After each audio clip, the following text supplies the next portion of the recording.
Hello guys, welcome once again to our class of English, and here you're learning your chapter 5th. Your chapter 5th from the book Footprints Without Feet. और luckily हमारे chapter का name भी क्या है? Footprints Without a Feet. In our earlier class I told you that this chapter is about a scientific fiction जहाँ पे science के साथ साथ imagination भी है. Here we learned that the Griffin who is a scientist now discovered a rare drug. But although he was brilliant, he didn't use this brilliancy for the benefit of the society or government or the country, but for his self. He totally acquired the way which is not suitable for the society. He did all the illegal activities by becoming invisible. So the chapter is about description of all the illegal activities, all the illegal episodes that occurred because of Griffin. Summary we have done and now we are just doing about the title कि हमारे इस जो chapter का title है footprints without fit, क्या ये ठीक है? Yes, the story footprints without feet is about an invisible scientist whose footprints can be seen but his feet are unseen. ठीक है, जिसके पैरों के निशान तो देखे जा सकते हैं लेकिन पैर नहीं देखे जा रहे हैं. ये कहानी उस साइंटिस्ट की है, क्योंकि हमारा चैप्टर जब शुरू हो रहा है तब भी हमने देखा है कि दो बच्चे अनसीन फुटप्रिंट्स का, ठीक है, अनसीन फिट का पीछा कर रहे हैं जो लगातार फुटप्रिंट्स छोड़ते जा रहे हैं. तो सुटेबल हमारा टाइटल बिल्कुल है. The element of mystery inherent in the invisibility of the scientist is aptly conveyed by the title. इसमें जो मिस्ट्री है, इस कहानी में जो इनविजिबिलिटी की मिस्ट्री है वो साइंटिस्ट ने टाइटल के थ्रू अच्छे से पहुंचा दी है. ठीक है, जो साइंटिस्ट की इनविजिबिलिटी की जो मिस्ट्री है वो ये टाइटल हमें अच्छे से बताता है. जैसे कि फुटप्रिंट्स विदाउट फिट, इसका मतलब क्या है? बिना पैरों के निशान. पैर तो है ही नहीं लेकिन निशान फिर भी आ रहे हैं. It arouses the curiosity of the reader regarding the occurrence of footprints without feet. इससे रीडर की क्यूरियोसिटी बढ़ जाती है कि कैसे फुटप्रिंट्स बार बार पड़ते जा रहे हैं पैरों के निशान जबकि पैर तो है ही नहीं. Thus it encourages the reader, और इस तरह से रीडर हमारा एनकरेज हो जाता है to read the story and find out the mystery of the missing fit. This title also builds the gripping, mysterious and interesting environment of the story. तो इस टाइटल से हमें हमारे मन को ग्रिप करने वाला, हमारे अटेंशन को एकदम से ग्रिप करने वाला, मिस्ट्री दिखाने वाला और इंटरेस्टिंग एनवायरनमेंट भी क्रिएट करते हैं. Thus the title Footprints Without Feet justifiably conveys the chief elements of the story. और इस तरह से जो हमारा टाइटल है बिल्कुल जस्टिफाई करता है किसको? स्टोरी के चीफ एलिमेंट्स को. हम बात करते थीम की, किस थीम पे बेस्ड है? So the theme of the story is that power without responsibility can be disasters. कि ठीक है, पावर तो आपके पास हो सकती है लेकिन इसके लिए आपको सही रास्ता चुनना होगा, इसके लिए आपके ऊपर रिस्पॉन्सिबिलिटी होनी चाहिए, नहीं तो वो पावर वेस्ट हो जाती है. The power of invisibility came to a selfish and ill tempered Griffin. तो यहाँ पे हमारी जो पावर है वो एक ऐसे इनविजिबिलिटी की जो पावर है वो एक ऐसे साइंटिस्ट के हाथ लग जाती है जो कि सेल्फिश है, जो कि बड़े गुस्से वाला है. और वो क्या करता है? मिसयूज़ करता है अपनी इस पावर का बाय ब्रेकिंग लॉ, कानून को तोड़ करके. वो कपड़े चुराता है, खाना चुराता है, पैसा चुराता है और इनोसेंट पीपल को हर्ट भी करता है. क्यों? ताकि वो उनकी पकड़ से बच सके. और इस तरह से the story develops the idea that a man of science can have immense potential. ये कहानी हमें बताती है कि हो सकता है being a scientist, being a brilliant person, you can have the immense knowledge, you can have the immense potential. आपकी काबिलियत बहुत ज़्यादा हो सकती है but it can be chaotic if it is put to destructive use. लेकिन ये आपके लिए बर्बादी का कारण बन सकती है अगर इसके लिए आपने डिस्ट्रक्शन का रास्ता चुना है तो.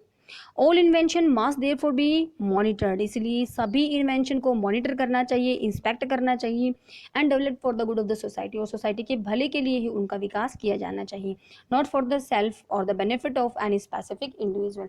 किसी एक पर्सन के भले के लिए, किसी एक पर्सन के फायदे के लिए उनका बिल्कुल भी यूज़ नहीं करना चाहिए.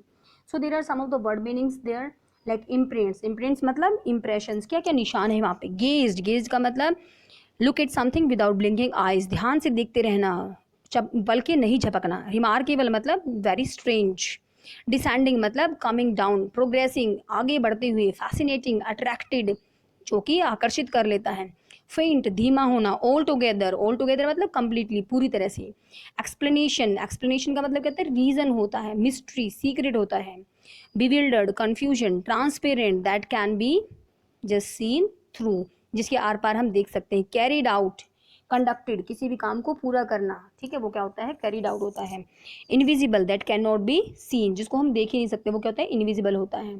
स्वालोड, SWALLOWED, स्वालोड का मतलब ईट विदाउट चूइंग, यानी कि बिना चबाए हुए किसी चीज़ को निगल जाना। रेयर का मतलब that is not available easily, जो इजीली अवेलेबल नहीं होती है। ड्रग, ड्रग का मतलब क्या था, DRUG, ड्रग का मतलब मेडिसन, ठीक है। सॉलिड, सॉलिड का मतलब क्या होता है, that is not in liquid, not in gas form. Brilliant, brilliant क्या होता है, वेरी टैलेंटेड होता है। लॉलेस, जो गैर कानूनी काम करता है, not caring for the law. Next eject, eject का मतलब क्या होता है, बाहर निकालना, ठीक है, जबरदस्ती किसी को बाहर निकालना। रिवेंज का मतलब विंडिक्टिव फीलिंग, मतलब बदला लेने की भावना जो होती है वो क्या होता है, रिवेंज होता है। एडवेंचर्स, रिस्क एक्टिविटीज होते हैं आपके adventures. By no means, not at all, bitterly, बहुत ज़्यादा मात्रा में। वार्मथ, हीट, रिगार्ड करना, किसी के लिए कंसर्न करना। Expense, spending of money. Rappers, paper के कवर होते हैं। सेटल डाउन मतलब आराम से आराम करना होता है, काम निपटा देना होता है। Manage, succeeded in. पैनिक्ड, घबरा जाना, कंफ्यूज होना, अफ्रेज हो जाना। गिव चीज, पीछा करना, फॉलो करना। Chill, very cold. स्टॉक का मतलब स्टोर करना होता है। स्पेस का मतलब रूम। शिवरिंग, ट्रैवलिंग, कांपना होता है। साइड विस्कर्स, साइड विस्कर्स क्या होते हैं बेटा, having just having dark whiskers at the side, गुच्छों वाली मूछें होती हैं, ठीक है। स्पेस, वही मैंने रूम बता दिया। साइड विस्कर्स क्या होती हैं, यहाँ पे दाढ़ी है लेकिन वहाँ पे क्या है, मूछें ही होती है, वो दाढ़ी नहीं होती। कैलोजली, कैलोजली का मतलब क्या होता है, विदाउट मर्सी, ठीक है। कैलोजली का मतलब क्या होता है, बिना किसी दया से। अराइवल, रीचिंग, पहुंच जाना। अपेयरेंस, उसकी आउटर फिजिकल अपेयरेंस होती है, बाहरी दिखावा कैसा है। एफर्ट, एफर्ट का मतलब अटेम्प्ट करना। सॉलिट्यूड, अलोन, लोनलीनेस, अकेलापन होता है। डिस्टर्ब्ड, हाइंडर्ड करना, चेक करना, रुकावट डालना। Satisfied, contented. एसेंट्रिकल क्या होता है, विमिस्कल, वेरी स्ट्रेंज, जो कि सन की होता है। एक्सक्यूज, बहाने बनाना, ठीक है। इग्नोर, इग्नोर का मतलब, एक्सक्यूज का मतलब वही इग्नोर कर देना। इरिटेबल, इरिटेबल का मतलब that can easily B annoyed, जिससे हमें गुस्सा आ जाता है। टेम्पर का मतलब नेचर। प्रेजेंटली, सून। शॉर्टली भी सून होता है। Curious, strange. Episode, event. Awkward, happen. Clergyman, priest. Chink, sound of coins. Poker, rod of popping fire, यानी कि लंबी सी झाड़ू, ठीक है, जिसमें डंडा जड़ा हुआ होता है। ग्रैब्स का मतलब हेल्ड फर्मली, जोर से पकड़ना होता है। सरेंडर कर देना, सबमिट करा देना। अमेजमेंट, हैरानी। Affair, matter. Furious, very angry. Investigate, investigate मतलब एग्जामाइन करना। स्टील का मतलब मोर। स्निफ का मतलब सूंघने की activity, act of sniffing. Bed post, leg और stand of the bed, bed का मतलब पाया जो होता है। Terror, fear. स्लैम का मतलब शट फोर्सफुली, जबरदस्ती बंद करना, जोर से बंद करना। Extraordinary, unusual, convince, sure, haunted, डर गए, यानी कि विजिटेड बाय घोस्ट। स्पिरिट, भूत होते हैं, गोस्ट होते हैं। मोइंड का मतलब क्राइड इन पेन। विचक्राफ्ट, जादू होता है। सॉर्सरी होते हैं, जादू। Burglary, theft. सस्पेक्टेड, डाउट करना होता है। सस्पिशियंस क्या होते हैं, फीलिंग ऑफ डाउट क्या होती है आपकी, सस्पिशियंस होती है। क्विक टेम्पर्ड, शो टेम्पर्ड होता है। ये फिर से आ गया आपका गेज का मतलब स्टेयर करना, घूरना। Remarkable, noticeable. फुटमार्क, सबको पता है फुटप्रिंट्स होते हैं।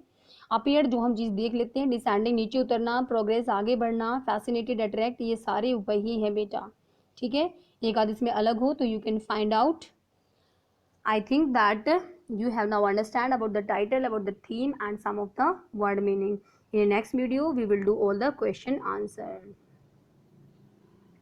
नेक्स्ट नहीं, चलो इसी में शुरू कर लेते हैं बेटा. So these are the question answer. How did the invisible man first became visible. तो इनविजिबल होने के बाद वो मैन सबसे पहले विजिबल कैसे हुआ. The invisible man Griffin first became visible after he slipped into a big London store. जब वो सबसे बड़े से बिग लंडन स्टोर में चला गया तब वो क्या हो गया, विजिबल हो गया. कैसे विजिबल हुआ. To keep himself warm he overslept there and while wearing some of the clothes he take from the store. कि वहाँ पे उसको जो कपड़े मिले स्टोर में वहाँ से वो कपड़े डाल करके क्या हो गया है, अब विजिबल हो गया पहली time. The cloth made him visible to the shop assistant. उन कपड़ों ने शॉप असिस्टेंट के लिए उसको विजिबल बना दिया. जब उसने शॉप में एंटर किया, ठीक है, सुबह, तो he find Griffin standing there because by wearing a long coat, a hat, a trouser and gloves he became visible for the first time where in the big London store. Okay, so once more he had to shed off all his clothes to become invisible to escape from there. एक बार फिर से वहाँ से बचने के लिए उसे क्या करना पड़ा, अपने कपड़े उतारने पड़े ताकि इनविजिबल हो जाए. Why was he wandering streets. गलियों में क्यों घूम रहा था वो, दो he was a brilliant scientist, ये सही बात है कि वो ब्रिलियंट साइंटिस्ट है। He was a lawless person, लेकिन ये भी ठीक है कि वो गैर कानूनी काम करने वाला इंसान है। ठीक है, सबसे पहले वो किराए के घर में रहता था। हिज लैंडलॉर्ड्स डिसलाइक्ड हिम, उसके मकान मालिक बिल्कुल उसको पसंद नहीं करना चाहते थे। And wanted to evict Griffin, और ग्रीफन को वहां से बाहर निकालना चाहते थे। आप इविक्ट के बजाय इजेक्ट भी लिख सकते हो, EJECT। ठीक है। इन रिवेंज, तो बदला लेने के लिए, he set fire to the house, उसने उस घर को आग लगा दी और इस तरह से वो बेघर बन गया। To escape from being caught he removed his clothes, उसने अपने कपड़े उतार दिए। एंड बिकम इनविजिबल, और इनविजिबल हो गया। Thus he became homeless and was wandering in the streets of the London, इस तरह से वो बेघर हो गया और गलियों में अब घूमने लग गया था। Next question is, why does Mrs hall find the scientist eccentric, Mrs Hall को जो साइंटिस्ट था वो सनकी कैसे लगा, कैसे अजीब सा लगा। So Mrs Hall found the scientist eccentric because of his strange appearance. पहली बात तो स्ट्रेंज अपीयरेंस, तो मैंने आपको 3 बातें बताई थी।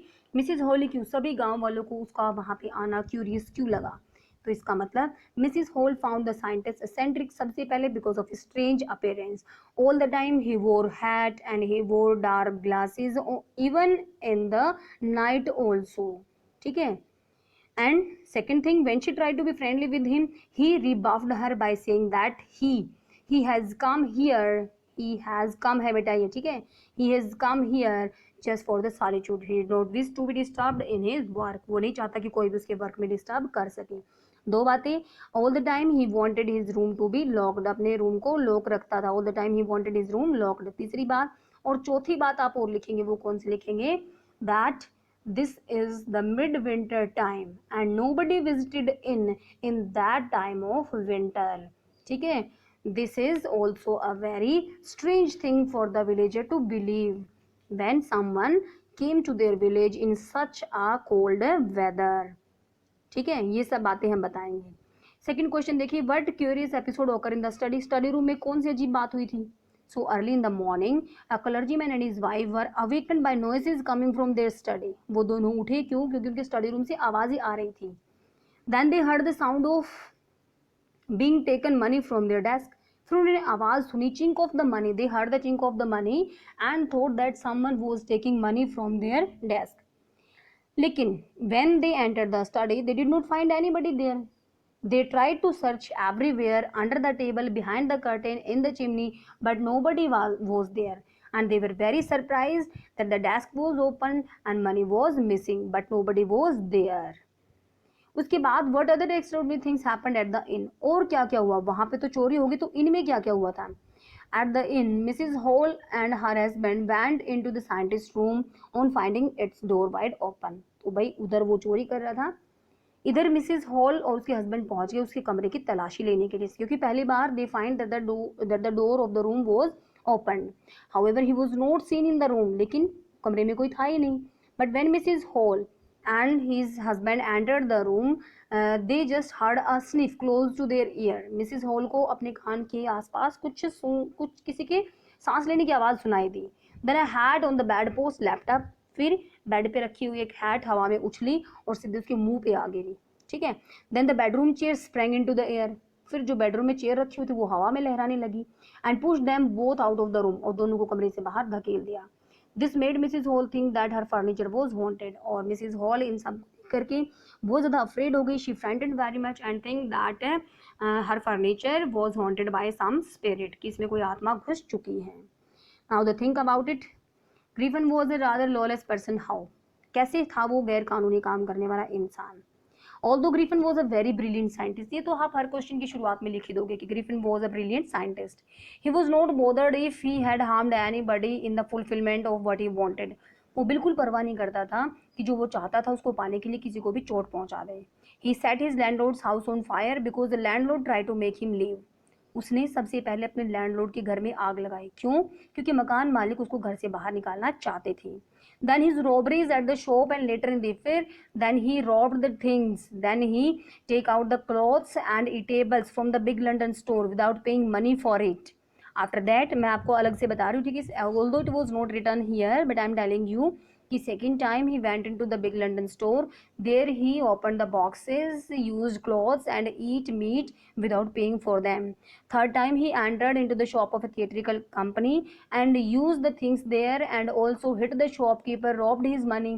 This is also very illegal activities. Then in the village, Epping village, he also became a lawless person. There he encountered the landlady of the inn. He threw a chair at her and her husband. Lawless person like Griffin never think about the safety and well-being others. और Griffin जैसे इंसान कभी किसी दूसरे की safety और wellbeing के बारे में नहीं सोच सकती. All the concern is only about their self. वो केवल खुद के बारे में ही सोचते हैं. ठीक है.